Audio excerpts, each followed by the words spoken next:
வாக்குப்பதிவு சதவீதங்களை நம்ம கடந்த தேர்தல்களோடு ஒப்பிடலாம் அப்படின்னா எது சரியானதாக இருக்கும்? ஏன்? ஒவ்வொரு தேர்தலும் வேறு வேறு பிரச்சனைகளோட வருகிறது. இப்ப கடந்த தேர்தல் அப்படிங்கிறது எடப்பாடி பழனிசாமியினுடைய ஆட்சிக்கு ஒரு முடிவு கட்டுவதற்கான தேர்தலாக அது இருந்துச்சு. அதற்கு பல காரணங்கள், தூத்துக்குடி துப்பாக்கிச்சூடு, சாத்தான்குளம் மாதிரி பல சட்ட ஒழுங்கு பிரச்சனைகள், கூவாத்தூரில் தேர்ந்தெடுக்கப்பட்ட முறைகள், இதெல்லாம் ஜனநாயகத்திற்கு விடப்பட்டிருக்கக்கூடிய அச்சுறுத்தல்கள் அல்லது ஒரு மாண்பு சீர்குலைவு அப்படிலாம் பார்க்கப்பட்டுச்சு. அதனால ஒரு 10 ஆண்டு காலம் ஆட்சியில் இருந்த ஒரு கட்சி அந்த 2021 வீழ்த்தப்படுகிறது. இப்ப இருக்கிற சூழ்நிலை அப்படிங்கிறது அது மாறுபட்டது. இப்ப தமிழ்நாட்டில் என்னன்னா, ஸ்டாலின் ஒரு ஆளுமை மிக்க தலைவராக இருக்கிறார். இப்ப எதிர்கட்சியாக இருக்கிறவர்கள் ஏற்கனவே அதிமுக ஒரு மிகப்பெரிய கட்டமைப்பு இருக்கக்கூடிய அரசியல் கட்சி, அது உடைந்து வேறு வேறு அணிகளாக மாறி உருமாறி இப்ப இவங்க எல்லாம் குறிப்பிட்டாங்க இல்லையா, சசிகலா தான் அந்த ஏறத்தாழ ஜெயலலிதாவுக்கே ரிமோட் கண்ட்ரோலாக இருந்தார்கள் அப்படின்னு சொல்றவங்க எல்லாம் பழைய ஆளுன்னு ஓரம் கட்டுங்கன்னு சொல்லக்கூடிய இடம் வருது இல்லையா, ராமதாஸ் ஓரம் கட்டு. அதிமுக அப்படின்னா அது திரு எடப்பாடி பழனிசாமி தான் பொதுச் செயலாளர், இரட்டை இலை சின்னம் எல்லா கட்சிக்குள்ள இருக்கு, வேற யாரு அதிமுக கிளைம் பண்ண முடியும் அப்படின்னு செயற்குழு, பொதுக்குழு அல்லது நிர்வாக மட்டத்தில் அப்படி சொல்லிக்கலாம், அன்புமணிக்கு கூட அப்படி சொல்லிக்கலாம்.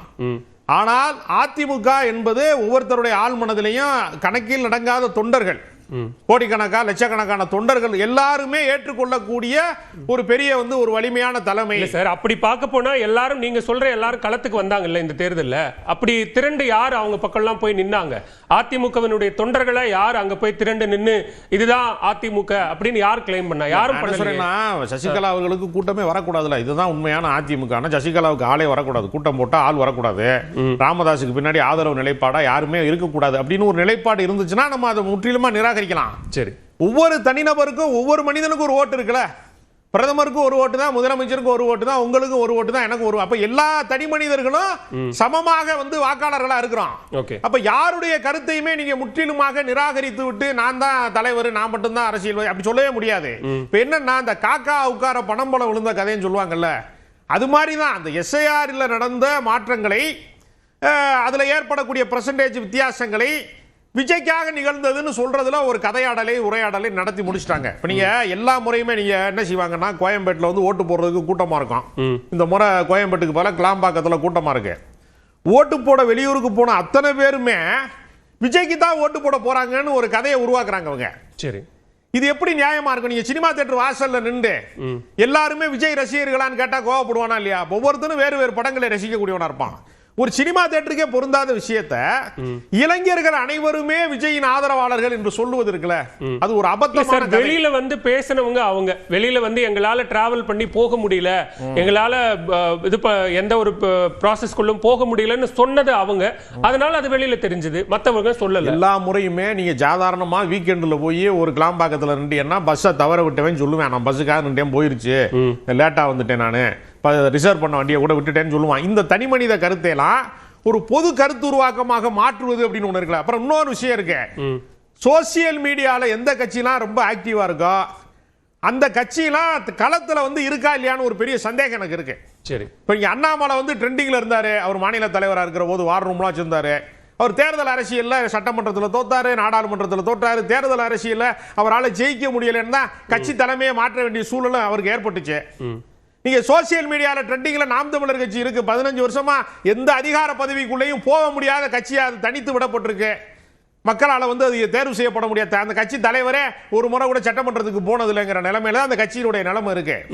அதனால சோசியல் மீடியால ட்ரெண்டிங்கா ஒரு கட்சி ஆகுதுன்னா அந்த கட்சி முதல்ல களத்துல கிடையாது. இன்ஸ்டாகிராம்ல எலெக்ஷன் நடத்துறாங்க, எலெக்ஷன் ஒவ்வொரு வாக்குச்சாவடியிலையும் போய் ஆளுங்க நிக்கணும். அதனால இந்த சீன் போடுற வேலையெல்லாம் சிறப்பா செஞ்சிருக்கிறாங்க. அதனால எந்த மாற்றமும் நிகழாது. சரி, ஒரு புதிய வாக்காளர்கள் அப்படிங்கிறவங்க எல்லா காலத்திலையுமே அது கடந்த தேர்தலில், அதற்கு முந்தைய தேர்தலில் அந்த 18 வயது பூர்த்தி அடைந்தவர்கள் அவங்க வாக்காளர்களாக, புதிய வாக்காளர்களாக மாறுவது என்பது ஏற்கனவே உள்ள நடைமுறை தான். அதை மிகைப்படுத்தி அது அத்தனை பேருமே விஜயோட ஆதரவாளர்கள் சொல்றது ஒரு அப்பட்டமான பொய் பிரச்சாரம். இல்ல மிகைப்படுத்தி பார்க்கறீங்க அல்லது மிகைப்படுத்தி பேசப்படுதுன்னு சொல்றீங்க. ஆனா கலை யதார்த்தம் அப்படிங்கிறது என்னவா இருந்தது? இங்க 2 பேரும் திராவிட கட்சிகள், எங்க 2 பேருக்கு இடையில தான் போட்டி அப்படின்னு சொல்லும் போது இன்னொரு புதிய கட்சி வந்து எங்களுக்கும் ஆளும் கட்சிக்கும் தான் போட்டி அப்படின்னு சொன்னது களத்துல எந்த விதத்திலையும் எதிரொலிக்கல அப்படிங்கிறீங்களா? களத்துக்கே போகாதவருக்கு எப்படிங்க களத்துல எதிரொலிப்பாரு? எல்லா ஊருக்கும் அவர் போயிருக்காரு. அதான் அக்னீஸ்வரன் சொல்றாரு அது ஒரு உத்தி அப்படிங்கிறாரா? இல்ல அது ஒரு உத்தியா? அந்த மாதிரி போகாதது பேசாதது அது உத்தி இல்ல. அதுக்கு பேர் சோம்பேறித்தனத்தை போய் எப்படி உத்தின்னு சொல்லுவீங்க? ஒரு நாள் தேர்தல் பிரச்சாரத்துக்கு போய் நான் 3 நாள் வீட்டுல போய் படுத்துக்கிறேங்கிறது உத்தியிலே சேரேன். பரீட்சை அன்னைக்கு நான் வந்து போவேன், பள்ளிக்கூடத்துக்கே போக மாட்டேன், காலேஜுக்கு போக மாட்டேன் அப்படின்னு சொல்றது உத்தியிலே சேரேன். சோம்பேறிகளுக்கு தானே பிடிக்கும். இருங்க, உழைப்பாளிகளை பிடிக்காதுல. அதெல்லாம் நீங்க அப்படிலாம் ஒட்டுமொத்தமா பேசாதீங்க. முதல்ல வந்து என்ன, நான் அவர் களத்துக்கே போகாதவரே. நான் இந்த தேர்தல்ல, சட்டப்பேரவை தேர்தல்ல பல சின்ன கிராமங்களுக்கெல்லாம் நான் வந்து போய் இந்த தேர்தல் பணிக்காக நான் நிறைய இடத்துக்கு களப்பணி செய்ய போனேன். ஓகே. நிறைய ஊர்களை தாவேக்காவே கிடையாதுங்க. மாநகரங்கள்ல சும்மா அவங்க வந்து ஒரு பணியனை போட்டுக்கிட்டு ஒரு கொடியை பிடிச்சிக்கிட்டு ஒரு 10 பேர் சுத்திட்டு இருக்கான் பைக்கில். களத்துல கட்சியே கிடையாது. ஒரு மாயையை இவங்க உற்பத்தி செய்யறாங்க, ஒரு மாய பிம்பத்தை கட்டமைக்கிறாங்க. உண்மைன்னு அது ஒண்ணுமே இல்ல. அந்த பலூன் வந்து மே 4ஆம் தேதி வந்து உடைஞ்சிரும், ஒண்ணுமே இருக்காது. இதை வந்து ஏற்கவே முடியாது. இது வந்து கள அரசியல்ல தாவேகா கிடையாது. சரி, நடக்கிற போட்டி திமுகவுக்கும் அதிமுகவுக்கும் தான். பேசுவோம். திரு பாக்கி, நிறைய தேர்தல் முடிவுகளை பார்த்திருக்கீங்க. உங்களோட அப்சர்வேஷன் என்ன? 2026 நமக்கு கிடைச்சிருக்கிற இந்த வாக்குப்பதிவு சதவீதம் 85.1 அப்படிங்கிறது இது உண்மையிலே இது ஒரு வரலாறு காணாத நம்பர் தானா? இதை நம்ம கம்பேர் பண்ணோம்னா எந்த தேர்தலோட கம்பேர் பண்ணா சரியா இருக்கும்? நானும் அது சதவீதத்தை வந்து எலிமினேஷன் போகிறதுனால வாக்காளருடைய எண்ணிக்கை குறைஞ்சு சதவீதம் அதிகமாக தெரிஞ்சது. அது பெரிய வித்தியாசம்னு நான் நினைக்கல. ஆனால் அது ஒரு பக்கம் இருக்கட்டும். சரி, நம்ம ஒப்பிடும்போது 2021 சட்டப்பேரவை தேர்தல், 2024 மக்களவை தேர்தலை இதோடு ஒப்பிடுவது பொருத்தமாக இருக்குமான்னு தெரியல.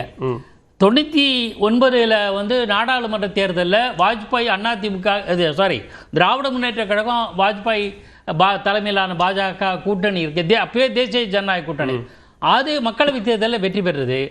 அதை அடுத்து 2001 கலைஞர் கருணாநிதி தலைமையிலான திமுகவும் பாஜக கூட்டணி. அப்போ எந்த பிரச்சனையும் கிடையாது. 2001 கலைஞர் மீது எந்த விதமான வெறுப்பும் கோபமும் இல்லை, ஆட்சியாளருக்கு எதிரான மனநிலை இல்லை. ஆனால் வெற்றி வாய்ப்பை இழந்தது. 1980 இதே தான் கதை தான். இந்திரா காந்தி தலைமையிலான காங்கிரஸ் கட்சியும் திமுகவும் இணைஞ்சு போட்டியிடும் போது 2 சீட்டில் தான், அப்போது எம்ஜிஆர் இருந்த காலத்திலே 2 சீட்டில் தான் வெற்றி வாய்ப்பு இருந்தாங்க. அதிமுக 2 சீட்டு தான் கிடைச்சு. ஆனால் அடுத்து நடந்த சட்டப்பேரவை தேர்தல் வேற. ஸோ மக்களவை தேர்தலையும் சட்டப்பேரவை தேர்தலும் ஒப்பிட முடியுமா என்பது என்னுடைய ஒரு பாயிண்ட் மட்டும் நான் ஆட் பண்ணிக்கிறேன். நீங்க சொன்ன மாதிரி 2001 பிறகு 2002 SIR நடக்குது. 2006 சட்டமன்ற தேர்தலுக்கு விஜயகாந்த் அப்படிங்கிற ஒரு புது சக்தி வராரு. ஆனா அந்த தேர்தலையும் வாக்கு எண்ணிக்கை அப்படின்னு பார்த்தா அது கூடுது. கிட்டத்தட்ட 50 லட்சத்துக்கு நெருக்கமாக வாக்கு எண்ணிக்கை கூடி இருக்கிறது. நான் வாக்கு எண்ணிக்கை கூடுதல் குறைய பத்தி சொல்லல.